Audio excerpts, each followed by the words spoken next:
Mari McNeill, mae'n hyfryd fod chi wedi bod yn y cwrs llywodraethol blwyddyn yma.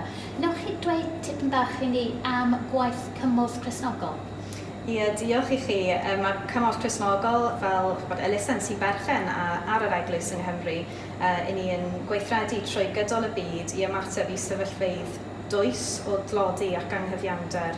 Felly enghraifft o hynny yw ymateb i anghenion dyngarol dwys yn gwlad Ukraine yn helpu pobl gyda y pethau sydd angen arnyn nhw ond hefyd yn ymateb i cymaint o sefyllfeydd o anghyfiawnder o gwmpas y byd. A ni wedi bod yn clywed am hynny yn ein cyfarfod wythnos yma. Mae Wythnos Cymorth Cristnogol yn dod yn fuan. Beth ydy ffocws blwyddyn yma?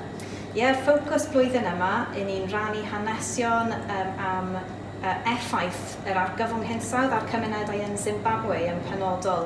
So cymunedau lle ni'n gweld bod sychder wir yn effeithio ar bywoliaethau, a dyma sort of reality yr argyfwng hinsawdd ar bywydau pobl. Mae'n effeithio ar faint o bwyd sydd ar gael ar teuluoedd, a felly i ni'n gweithio i nerthu y cymunedau yma i gallu ymateb i'r her hinsawdd.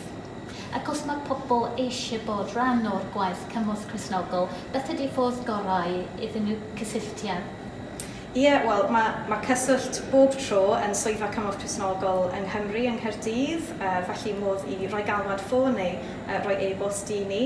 A byddwn ni'n gallu helpu gyda syniadau gwahanol, ond chi'n gwybod hefyd, jyst y gwefan wrth gwrs, mae yna cymaint o syniadau o ffyrdd gwahanol y gall pobl unigolion, ond hefyd eglwysu bod yn rhan o'r wythnos cyffrous yma yn tywys gobaith mewn i cymunedau ni a wedyn yn fwyaf yng ar draws y byd.